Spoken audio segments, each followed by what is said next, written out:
यहाँ से बहुत सारे प्रश्न आते हैं। ठीक है, जो क्वेश्चन बनते हैं टू द पॉइंट्स हम चीज़ों को देखेंगे, क्योंकि जिस प्रकार से प्रश्नों की प्रकृति है आने की, उस प्रकार के प्रश्नों को हम पढ़ेंगे, टॉपिक को पढ़ेंगे, तो हमारा पेपर बहुत अच्छा होगा। ठीक है, स्वागत है सभी का, very good evening to all of you. Prakash Chandra और जितने भी छात्र हैं, तो थोड़ा बहुत आप लोग थोड़ा बहुत मैनेज कर लिया करें, कभी कभी ऐसी कंडीशन होती है, वरना क्लासेज आपकी रेगुलर चल रही हैं। तो दोस्तों सबसे पहले तो हम बात करते हैं स्थानीय स्वशासन, इसका मतलब क्या होता है, लोकल सेल्फ गवर्नेंस। थोड़ा सा इसकी भूमिका को समझिए। अब देखिए स्थानीय स्वशासन, आप अपने एरिया में देखते होंगे कि आपके एरिया में, अगर आप शहर क्षेत्र में हैं तो आपके एरिया में सभासद होते हैं, है ना। ग्रामीण क्षेत्र से होंगे तो आपके एरिया में क्या होते हैं, टाउन एरिया भी होता है प्लस ग्राम प्रधान होते हैं, है ना। तो वहां पर दोनों कॉन्सेप्ट होगा, सबको हम बताएंगे। थोड़ा सा लोकल सेल्फ गवर्नेंस की बात करते हैं। ठीक है, तो लोकल सेल्फ गवर्नेंस ये देखा जाए तो आर्टिकल 40 अनुच्छेद 40 पंचायतों का गठन, जिसमें कि महात्मा गांधी जी के ये विचार थे, क्योंकि कल मैंने आपको डायरेक्टिव प्रिंसिपल पढ़ाया था और आर्टिकल 40 में मैंने बताया था कि अनुच्छेद 40 में पंचायतों के गठन से, तो इसकी जो समरी है इसको समझते हैं। ठीक है, तो आज हमारा जो टॉपिक है स्थानीय स्वशासन, पंचायती राज व्यवस्था। आज हम केवल और केवल पंचायती राज व्यवस्था की बात करेंगे, इसके बाद फिर हम आएंगे नगर पालिका पर, नगर निगम वाली जो बात है, क्योंकि ये दोनों कॉन्सेप्ट आप में है ना। तो आज हम त्रिस्तरीय पंचायती राज व्यवस्था पर चर्चा करेंगे, क्या क्या चीजें हैं, कहाँ कहाँ से क्वेश्चन बनते हैं, इसको ध्यान में रखते हुए सारी चीजों को करेंगे। और ये क्लास 7:30 बजे खत्म होगी, इसके बाद 8 बजे आप संजय सर आपको पढ़ाएंगे। ठीक है, थोड़ा सा डिले होगा, तो जितनी देर क्लास चलेगी उसके 15-20 मिनट के बाद वो क्लास स्टार्ट हो जाएगी, मैसेज आप तक जाएगा। देखिए सबसे पहले तो बात करते हैं क्वेश्चन बनता कहाँ से भाई, है ना। क्वेश्चन बनता कहाँ से, थोड़ी सी बातों को समझिए। स्थानीय स्वशासन, है ना। चलिए गुड इवनिंग सभी छात्रों का, जो भी छात्र आ गए हैं। लोकल सेल्फ गवर्नेंस, सबसे पहले तो हम पंचायती राज व्यवस्था की बात कर रहे हैं, तो क्या कह रहा है भाई, पंचायतों का गठन। आपको ये ध्यान रखना है, पंचायतों का गठन, है ना। पंचायतों का गठन किस अनुच्छेद में है, पंचायतों का गठन ये आपके कहा गया है आपके आर्टिकल 40 में, अनुच्छेद 40 में। पहला क्वेश्चन आपका यहीं से बनता है। और ये 40 क्या है, ये आपके डायरेक्टिव प्रिंसिपल है ना, directive principle of state policy, DPSP के अंतर्गत आता है। ये पॉइंट पहले ध्यान रखिएगा, पूरी भूमिका को बताएंगे। अब देखिए भारत में स्थानीय स्वशासन का जनक, दो चीजें समझिएगा, स्थानीय स्वशासन का जनक और त्रिस्तरीय पंचायती राज व्यवस्था की जो शिल्पकार हैं, ये दो अलग हैं। 1882, है ना, ये ध्यान रखेंगे, थोड़ा सा यहाँ समझेंगे, फिर इसके बाद टू द पॉइंट चलेंगे। 1882 में लॉर्ड रिपन महोदय की बात करते हैं। ठीक है, देखिए 1880 से 84 तक अगर देखा जाए तो लॉर्ड रिपन, इनकी बात आती है। लॉर्ड रिपन महोदय को क्या कहा जाता है, स्थानीय स्वशासन का जनक कहा जाता है। जो इनका 1882 का जो एक था, उसके तहत यहीं से शुरुआत मानी जाती है। आपसे एक क्वेश्चन ये पूछा जाएगा, स्थानीय स्वशासन के पिता बताएंगे। आपसे दोस्तों क्वेश्चन क्या पूछा जाएगा, आपसे क्वेश्चन पूछा जाएगा स्थानीय स्वशासन के फादर, है ना, एक मिनट वाइट, चले, स्थानीय, है ना, स्थानीय स्वशासन के पिता कौन है, फादर कौन है, लॉर्ड रिपन है ना। 1882 का जो इनका आया था वो, इसमें ये झलक दिखती है। तो लॉर्ड रिपन को स्थानीय स्वशासन का फादर कहा जाता है। एक क्वेश्चन ये है, 1880 से 84 तक इनका ये कार्यकाल रहता है। अब देखिए लोकल सेल्फ गवर्नेंस का मतलब क्या हुआ, मतलब ये हुआ कि पंचायती राज के संदर्भ में बात करेंगे, नगर निगम पालिका हम इसके बाद देखें। आज केवल पंचायतों का होगा, जिसमें कि ग्राम पंचायत, क्षेत्र पंचायत और आपकी जिला पंचायत के बारे में बात करेंगे। तो सबसे बड़ी समस्या जब भारत आज़ाद हुआ था 1947 में, तो बहुत सारे चैलेंजेस थे। और भारत की जो जनसंख्या थी, भारत क्या है, भारत मूलतः गांवों में बसता है, ग्रामीण जनसंख्या। उस समय ये हुआ कि भाई संसद बन गई, विधायिका हो जाएगी, लेकिन गांव की जो समस्या है, अगर गांव में पानी नहीं आ रहा है, नाली है, खड़ंजा है, लाइट नहीं है, तो गांव के लोग क्या विधायक तक भागेंगे, सांसद तक जाएंगे, कहाँ तक जाएंगे। तो ये हुआ कि गांव के लोगों का गांव के विकास में भागीदारी कैसे सुनिश्चित करना ताकि गांव का विकास हो, और जब गांव का विकास होगा तो प्रदेश का विकास होगा, जिले का विकास होगा, प्रदेश का होगा तो देश का विकास अपने आप हो जाएगा। ठीक है, तो इस बात को लेकर ये हुआ कि भाई ऐसी व्यवस्था दी जाए जिसको लोकल सेल्फ गवर्नेंस कहा जाए, स्थानीय स्वशासन का केंद्र, है ना, सत्ता का विकेंद्रीकरण। थोड़ा सा इस बात को समझिएगा, सत्ता का विकेंद्रीकरण क्या होता है। ठीक है, तो जितने भी छात्र यहाँ पर लाइव हैं, बिल्कुल जो बात नहीं समझ में आएगी तो प्लीज पूछ लीजिएगा। अब बात करते हैं, लॉर्ड रिपन क्लियर है, 1882 का इनका था। इसके तहत ये कहा जाता है, इनको पिता कहा जाता है। सत्ता का विकेंद्रीकरण क्या है, आपसे प्रश्न पूछेगा, सत्ता का विकेंद्रीकरण क्या होता है, इसको जरा समझाइए, है ना। सत्ता का विकेंद्रीकरण, समझिए, इस शब्द को जब आप समझेंगे तो आपको चीजें क्लियर हो जाएंगी। सत्ता का विकेंद्रीकरण का मतलब क्या, यानी कि जो सत्ता है, आप देखते हैं कि देश की क्या है, संसद है ना, संसद, वहां पर क्या होते हैं, सांसद लोग होते हैं। ठीक है, सांसद होते हैं। प्रदेश की बात करती हैं तो विधानसभा होती है ना, विधानसभा होती है, विधानमंडल आप कह सकते हो, जिसमें कि क्या होते हैं, विधायक लोग होते हैं। ठीक है, ये तो हो गई प्रदेश और प्रदेश की बात। लेकिन ये कहा गया कि भाई सत्ता का विकेंद्रीकरण क्या, अगर किसी व्यक्ति के पास पूरी पावर आ जाए, अगर मेरे पास सपोज दैट कि सारी पावर केंद्र के पास है, तो केंद्र क्या हो सकती है, निरंकुश हो सकती है, मनमाने तरीके से काम कर सकती है। ठीक है, लेकिन जब शक्तियों का हम विभाजन कर देंगे कि भाई ये काम इनके हिस्से में जाएगा, अब जैसे आपने देखा है कि शक्तियों का विभाजन है जो चैप्टर 1 है, जिसमें कि केंद्र सूची है, राज्य सूची है और समवर्ती सूची है।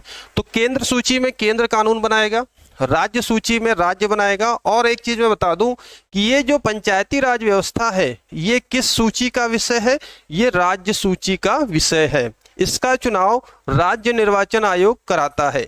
सारी चीजें आपको बताएंगे, पहले भूमिका को समझते चलिए। ठीक है, तो ये क्या है, किस सूची का विषय है, राज्य सूची का विषय है। ये आपको सीधे सीधे क्वेश्चन पूछेगा, यानी कि ये स्टेट का मैटर है। ठीक है, अब देखिए इसमें क्या होता है, तो सत्ता का विकेंद्रीकरण, सत्ता को कई हिस्सों में बांट देना, किसी एक व्यक्ति के पास ना इनके अधिकार, इनके अधिकार, इनके अधिकार, अलग अलग चीजें हैं। ठीक, तो गांव के लोगों का गांव के विकास में भागीदारी, है ना, गांव के लोगों का गांव के विकास में भागीदारी होना, ताकि वो लोकल लेवल पर अपनी ही समस्याओं को क्या कर सके, सुलझा सके।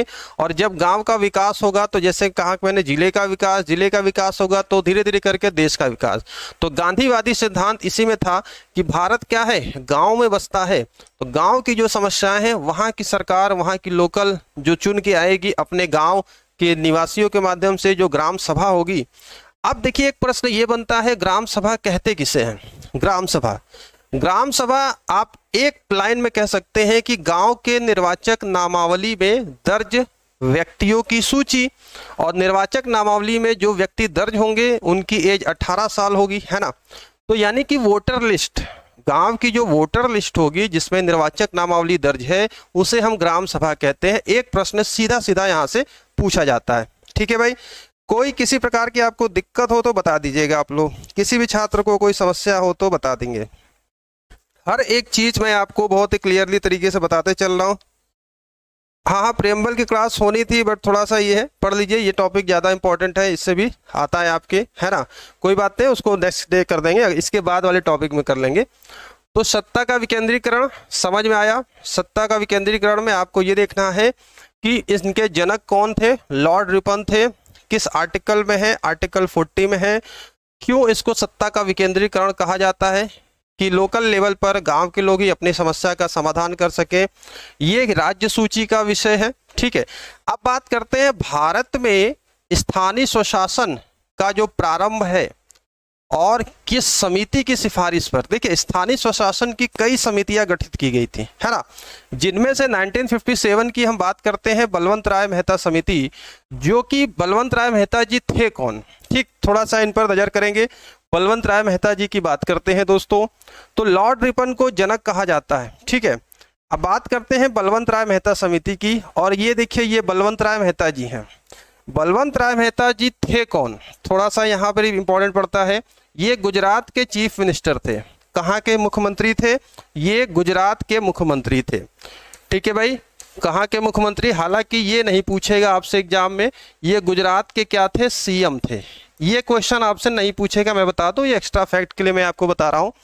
तो 1957 में बलवंत राय मेहता समिति की सिफारिश पर, है ना, इनकी जो कमेटी गठित की गई थी, जो ये समिति थी, BR मेहता जो समिति थी, इसमें कुल 13 मेंबर थे, 13 सदस्य थे। यहां से प्रश्न बन सकता है, ध्यान से देखिएगा। कुल कितने मेंबर थे? 13 मेंबर थे। ठीक है, 13 सदस्य थे। और इन्होंने क्या कहा था कि हम जो लोकल लेवल पर जो पंचायतें होंगी उसको 3 लेयर में, कितने में? 3 लेयर्स, है ना, जिसको कहा गया है त्रिस्तरीय पंचायत समिति। अब 3 लेयर में क्या भाई? ठीक है, हाँ चलो, बिल्कुल बिल्कुल सब कुछ पढ़ाएंगे यार, टेंशन मत लीजिए। आप सब चीज़ों को समझिए, ये सारे सिलेबस आपका है ना, सब कुछ आपका सिलेबस है, हर एक चीज़ को क्लियरिटी। हाँ, समस्या वहाँ आती है कि हम पढ़ा रहे हैं, हम पढ़ाएं या हमारे कोई टीचर पढ़ाते हैं, उनकी बातें ना समझ में आए। ठीक है, सब कुछ बिल्कुल धैर्यपूर्वक समझते चलिए। अब देखिए 1957 में कमेटी गठित होती है जिसमें 13 सदस्य थे। और देखिए लॉर्ड रिपन को क्या कहा गया है? स्थानीय स्वशासन का फादर, पिता, है ना, father of local self governance. ये क्या है? भारत में स्थानीय स्वशासन के शिल्पकार, उसको थोड़ा सा इन्होंने मूर्त रूप दिया। इनको क्या कहा जाता है? BR मेहता जी को कहा जाता है। ठीक है, BR मेहता जी को क्या कहा जाता है? इनको कहा जाता है शिल्पकार। अब भाई शिल्पकार क्या होता है? जो मूर्त रूप देता है ना, मूर्तियों को, मिट्टी की मूर्तियां जो भी है, शिल्पकार है। एक प्रश्न यहां से आता है, भारत में त्रिस्तरीय पंचायती राज व्यवस्था के शिल्पकार कौन है? BR मेहता है। ठीक है,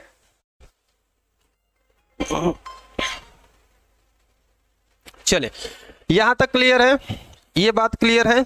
BR मेहता जी की हम बात करते हैं। अब इन्होंने जो 3 लेयर बताया था, 3 लेयर कौन सी है? क्योंकि प्रश्न यहीं से इंपॉर्टेंट है।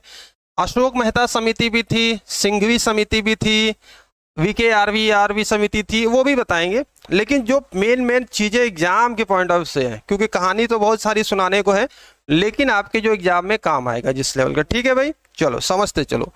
ये हो गया। इन्होंने कहा, इनको गुजरात के CM थे, 13 मेंबर थे, 1957 में इनको शिल्पकार कहा जाता है। अब इन्होंने कहा कि 3 लेयर की प्रणाली होनी चाहिए।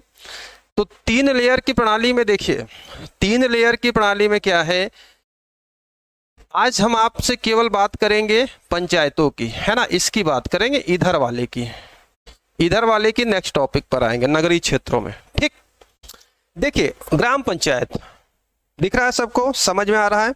ग्राम पंचायत, इन्होंने क्या कहा कि हम 3 लेयर में डिवाइड करेंगे और इसका जो क्रम रहेगा ऊपर से नीचे चलेगा। समझिए, ऊपर से नीचे। ग्रामीण क्षेत्रों में निचले लेवल पर ग्राम पंचायत होगी, यहां पर आपकी ग्राम पंचायत होगी। ठीक है, यहां पर आपकी ग्राम पंचायत होगी। सेकेंड लेवल पर क्या जाएगी? आपकी जो आपकी क्षेत्र पंचायत है, यहाँ पर जनपद लिखा हुआ है, ठीक है, इसको क्षेत्र पंचायत कहा जाता है, जिसको कि ब्लॉक बोला जाता है ना। क्या बोला जाता है? ब्लॉक, आप देखेंगे।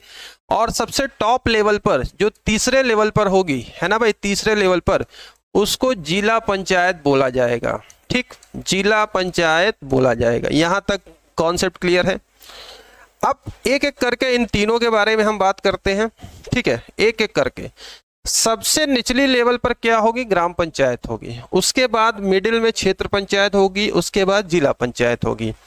अब देखिए प्रश्न बनते कहां से? सबसे पहला प्रश्न तो आपका ये होगा कि ग्राम पंचायत में चुनाव लड़ने की कितनी आयु होनी चाहिए। हम बिल्कुल सटीक पॉइंट लेकर आपको चल रहे हैं जो एग्जाम में काम आएगा। थ्योरी तो बहुत सारी चीजें किताबों में लिखी है, लेकिन सटीक पॉइंट कहां से क्वेश्चन बनेगा?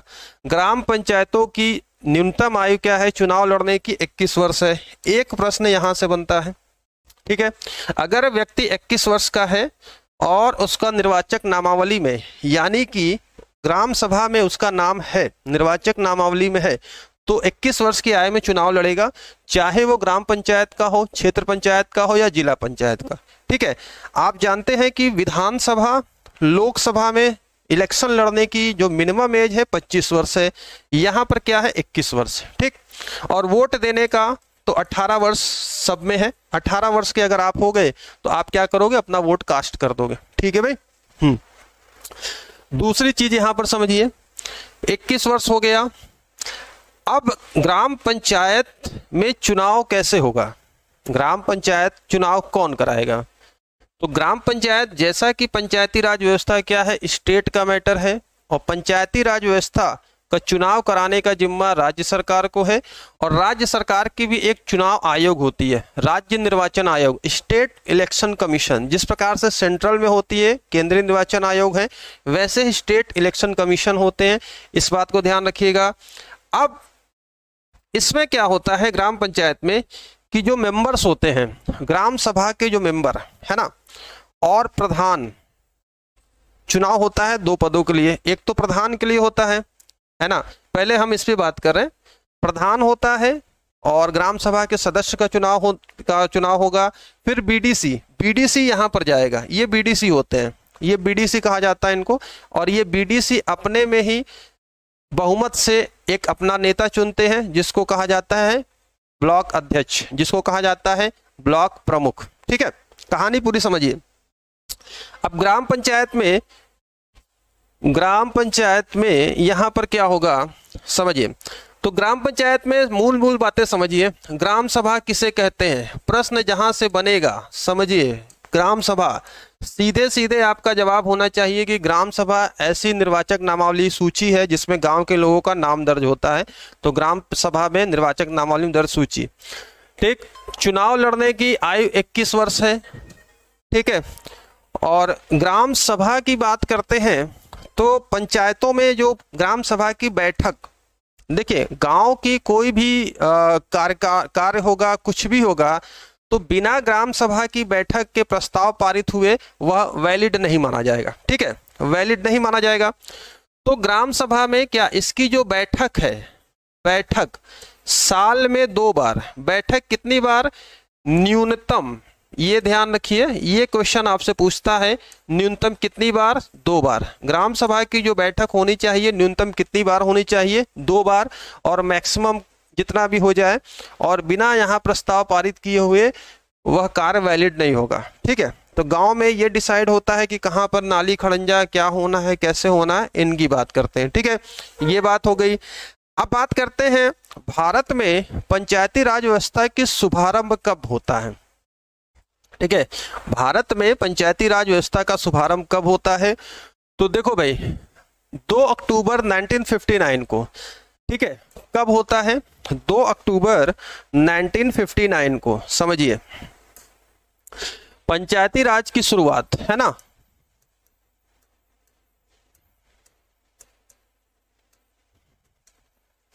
प्रश्न जहां से आपका बनेगा वो ध्यान रखिए, पंचायती राज की शुरुआत कब? पंचायती राज की शुरुआत होती है दोस्तों 2 अक्टूबर, ठीक है, 1959, ठीक है, 1959 में, 2 अक्टूबर 1959 को। अब 2 अक्टूबर को ही क्यों कहा गया भाई, थोड़ा सा लॉजिक भी होगा भाई।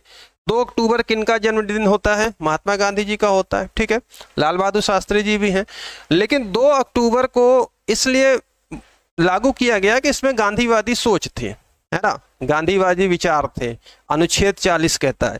तो 2 अक्टूबर 1959 को कहां से दोस्तों होता है, कहां से, किस प्रदेश से? राजस्थान, ठीक है, राजस्थान के किस जिले से, किस जिले से होता है? नागौर जिले से, ठीक है, राजस्थान के नागौर जिले से 2 अक्टूबर 1959 को भारत में पंचायती राज व्यवस्था की शुरुआत होती है, ठीक है। ये पॉइंट याद रखिएगा, डेट याद रखिएगा। राजस्थान हो गया, देन उसके बाद आंध्र प्रदेश आता है, सेकंड वाला, सेकंड जो आता है आंध्र प्रदेश आता है, ठीक है। तो राजस्थान के नागौर जिले से 1959 को पंचायती राज व्यवस्था के शुभारंभ होता है। और तत्कालीन प्रधानमंत्री, भारत के प्रथम प्रधानमंत्री, है ना, पंडित नेहरू जी की बात करते हैं, पंडित नेहरू जी ने इसका शुभारंभ किया। अब यहाँ पर बात ध्यान देने वाली है दोस्तों कि जब 2 अक्टूबर 1959 को पंचायती राज व्यवस्था की शुरुआत होती है तो क्या इसे संवैधानिक दर्जा प्राप्त था? क्या उस समय इसको संविधान में कुछ इसका स्थान था? नहीं था। 73वां संविधान संशोधन 1992 जो कि एक्ट में आता है, इम्प्लीमेंट में आता है 93 में। 73वें संविधान संशोधन के माध्यम से, इस बात को भी ध्यान रखिए, यहाँ तक क्लियर है? हर एक चीज को हम एग्जाम के पॉइंट ऑफ व्यू से आपको बता रहे हैं, कहीं भी गुमराह भटकने की जरूरत नहीं है, टू द पॉइंट सारी चीजें पढ़िए। और पढ़ने के लिए नोट्स ढेर सारा हम दे देंगे आपको, ठीक है, पढ़ने के लिए नोट्स मिल जाएगी, ठीक। तो ये हो गया यहाँ पर, यहाँ तक बातें क्लियर है भाई? कमेंट कर देना आप लोग जितने भी छात्र यहाँ पर लाइव देख रहे हो, ठीक है, यहाँ तक बात क्लियर है। अब आते हैं, चलिए अब देखते हैं, अब 73वां संविधान संशोधन क्या था भाई, है ना? 73वां जो था संविधान संशोधन, ठीक है, ये ध्यान रखना आप लोग। 73वां संविधान संशोधन, इसके माध्यम से क्या किया गया था, ठीक है, इसके माध्यम से दोस्तों क्या किया गया था? पंचायतों को संवैधानिक दर्जा दिया गया था। किसको क्या दिया गया था? पंचायतों को संवैधानिक दर्जा प्रदान किया गया था, ठीक है, संवैधानिक दर्जा, ठीक। अब ये जो 73वां संविधान संशोधन था ये 1992, ठीक है, 92 में हुआ और इम्प्लीमेंट होता है 1993 में, है ना, 1993 के माध्यम से 1993 में, ठीक है, ये ध्यान रखिएगा। अब इसकी खूबी देखिए, इसमें क्या था, इसको लागू किया गया, इसके तहत संवैधानिक दर्जा दिया गया। अब पंचायतें क्या हैं? संविधान के अंतर्गत यहाँ पर, ठीक है, सब कुछ क्लियर है? चलो, Prakash Chandra, Ankit Kumar, well done, very good, सब कुछ क्लियर है। समझिए, संवैधानिक दर्जा मिल गया। अब एक प्रश्न बनता है, बहुत अच्छा प्रश्न है, ये यूपी पीसीएस में पूछा गया प्रश्न था, जहां से प्रश्न बनते हैं बस उस पॉइंट को पकड़िए, कम समय में ज्यादा से ज्यादा इंपॉर्टेंट पढ़िए। अब संवैधानिक दर्जे की बात करते हैं तो 2 अक्टूबर 1959 को लागू हुआ था राजस्थान के नागौर से, लेकिन जब पंचायती राज व्यवस्थाओं को संवैधानिक दर्जा प्राप्त हो गया उसके बाद इसको लागू करने वाला सबसे पहला स्टेट मध्य प्रदेश था। इस बात को ध्यान रखिएगा, है ना। संवैधानिक दर्जा लागू होने के बाद कहाँ पर इम्प्लीमेंट होता है? सबसे पहले एमपी में होता है। दोनों प्रश्नों में अंतर है, थोड़ा सा ध्यान रखेंगे, दोनों प्रश्नों में अंतर है, ठीक है भाई। मध्य प्रदेश में संवैधानिक दर्जा लागू होने के बाद, ठीक। अब देखिए इसके तहत क्या किया गया, जहां से प्रश्न बनते हैं। पहली चीज तो महिलाओं को 33% आरक्षण दिया गया। 33% आरक्षण किसको मिला? महिलाओं को, फीमेल को, महिलाओं को 33% आरक्षण दिया गया, ठीक है भाई, महिलाओं को, ठीक है। 33% आरक्षण हो गया, 100 सीटें हैं, 100 में 33% आरक्षण महिलाओं को होगा। और भी बहुत सारी चीजें कही गई, ठीक है। मेन क्वेश्चन तो यहां से बनता है। अब ये कहानी थी, क्या कैसे पूरी तरीके से। एक प्रश्न और बनता है यहां पर कि इसमें कुल कितने सब्जेक्ट हैं? पंचायती राज व्यवस्था में कुल कितने सब्जेक्ट हैं, है ना, कुल कितने सब्जेक्ट है, कुल विषय। आपसे ये प्रश्न पूछेगा पंचायती राज व्यवस्था के विषय कुल कितने हैं, तो दोस्तों कुल विषय कितने हैं? 29 है, 29 विषय हैं। इन 29 विषयों की आपको मैं पीडीएफ दे दूंगा, वो पढ़ लीजिएगा। तो दोस्त ये कहानी पूरी है पंचायती राज व्यवस्था से। कल हम इस पर और चर्चा करें क्योंकि आज क्लास ऑलरेडी डिले हो गई, संजय सर की भी क्लास होनी है नेटवर्क इशू की वजह से, ठीक है। तो ये सारी चीजें थी। अभी आधे घंटे की क्लास में जो कुछ भी मैंने आपको बताया, पंचायती राज व्यवस्था का शुभारंभ, इसके फादर, इसके जनक, क्या क्या लेयर होता है, बलवंत राय मेहता समिति की बात किया हमने, कब इसको संवैधानिक दर्जा प्राप्त हुआ, किस आर्टिकल में है पंचायतों का गठन, सब कुछ क्लियर है आपको, है ना भाई। बहुत ही सिंपल तरीके से मैंने बताया है।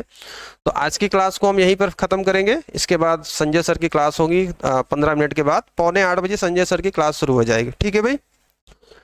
तो बताइए आप लोग, कोई दिक्कत, कोई प्रॉब्लम? और बिल्कुल पीडीएफ मिल जाएगी, पीडीएफ भी बनी है। चाहता तो मैं आपको पीडीएफ पूरा बताता, लेकिन टू द पॉइंट जो कहानी है मैं बता दूं। और ये पीडीएफ भी पूरी आपके प्रिपेयर है, जो चीज़ें आपको पढ़ने के लिए मिलेंगी सारी चीज़ें हैं पढ़ने के लिए। हमने पीडीएफ भी पूरा बनाया है, किसको क्या कहा जाता है, कहाँ से कैसे, ये सब आपको मिल जाएगा, ठीक है। लेकिन कहानी के तौर पर जितने भी मैंने बताया टू द पॉइंट, ये आपके काम आएगा, ठीक है भाई। चलिए, है ना।